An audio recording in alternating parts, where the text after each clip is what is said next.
One of the things that I have to say in just a brief period of time that I have here is, for those of you all who listen to Reverend Love's passion, and I appreciate Reverend Love's passion. I'm a student of Reverend Love, and I know he knows what he's talking about, and I have been learning from him for quite some time.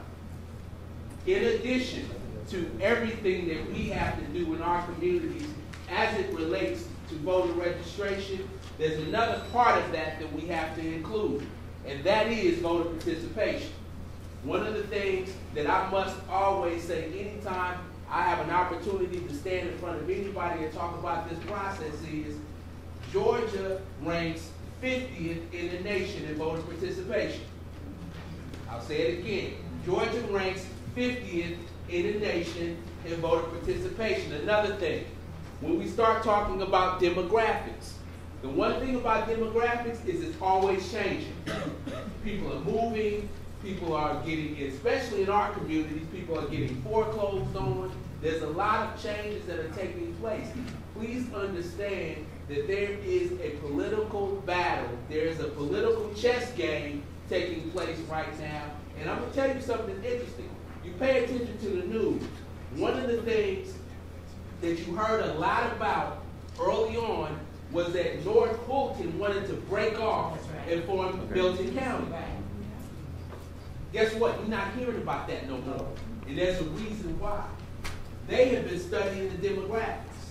One of the things that we know about our municipalities and our neighborhoods is there has been a decrease in population in a lot of our communities. We also know that our communities are extremely mobile. A lot of people who live in our communities are renters. They don't own their homes, which means that they've moved probably since the last time they registered to vote. Decentralizing of public housing in the city of Atlanta. People took Section 8 certificates and moved everywhere. The demographics that people are counting on are changing constantly, and we must always be aware of that as we develop our strategy. Now, one of the things that I learned from Reverend Love, and a lot of times when you're learning and you're trying things for the very first time, you may not necessarily believe that it's possible. Reverend Love said, let's go over to West End Mall, which is the smallest mall in Atlanta, and let's sit there every Saturday and register some voters. My thought process is we're not going to register nobody. We might get 5 or 10 here and there. One of the things that I'm extremely proud to have been a part of is, due to the efforts of the Voter Empowerment Collaborative, we have registered almost 4,000 people at West End Mall alone. Almost 4,000 people. In 6 months. Now, the other piece of that is we got to get those folks to the polls, because if we're not participating, it's a useless effort. We had a school board race right there in the City of Atlanta District 4. In that school board race, in the runoff of that election, less than 4% of registered voters voted. There's about 40,000 people who would have been eligible to vote in that race. About 1,100 people voted. Okay? There's probably about 35% of those who live in that community who are eligible to be registered to vote who aren't even registered. That means about 1% of the population determined the outcome of that race. That means 99% of the folks that live there were disengaged. There's a major disconnect.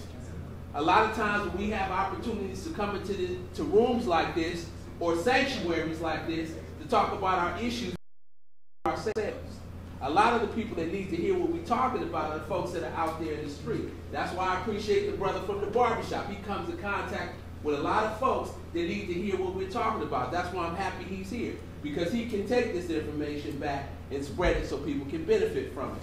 I pass out some information that I want you all to take a look at. Most of it you're going to have to take home and read it and dissect it and try to understand it. The information includes the number of registered voters in every county in the state of Georgia. It breaks it down by race. The other document shows the number of people who participated and were registered to vote 4 years ago during the 2008 presidential election. I want you all to look at that. The third document, which I really want to concentrate on, is the voter registration application statistics. And it says 1991 to 2012.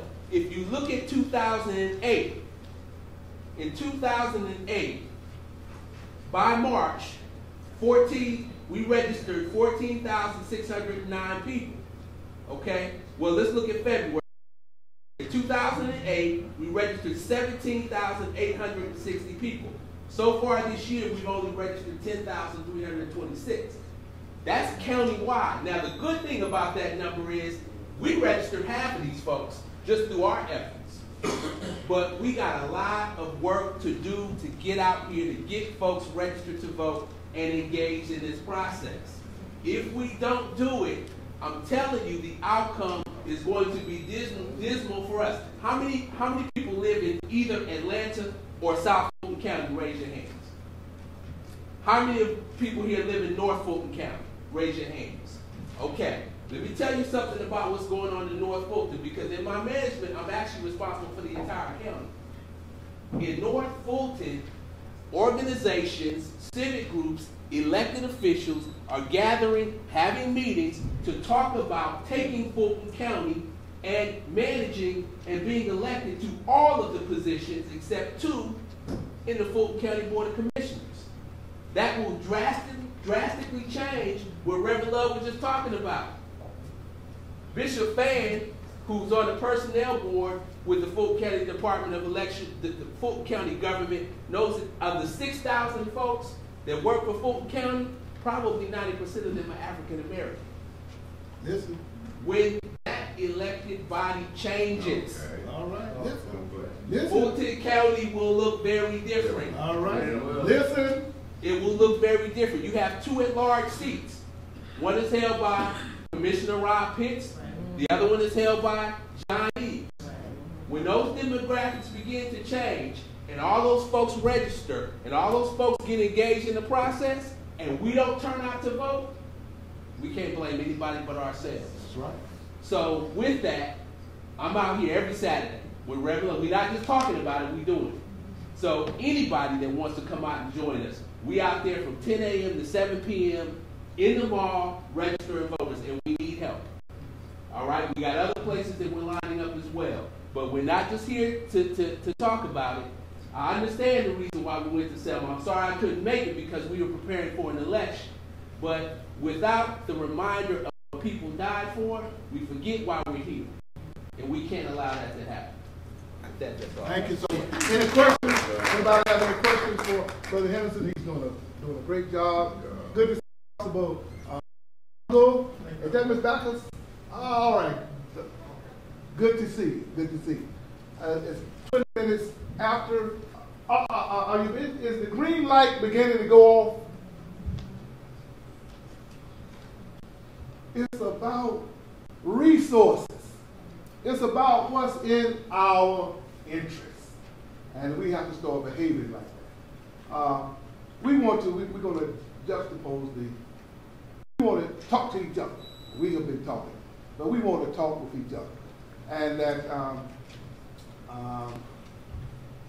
Amber and JL,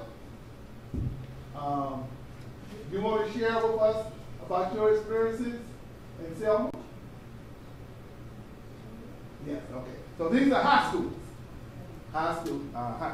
You're in the 8th grade? 8th grade. She's just coming from soccer practice. Track. Okay, track. So Amber, you and JL, any other high school students? Anybody else in high school? All right. Come and join us. Good experience for you. Y'all have a seat.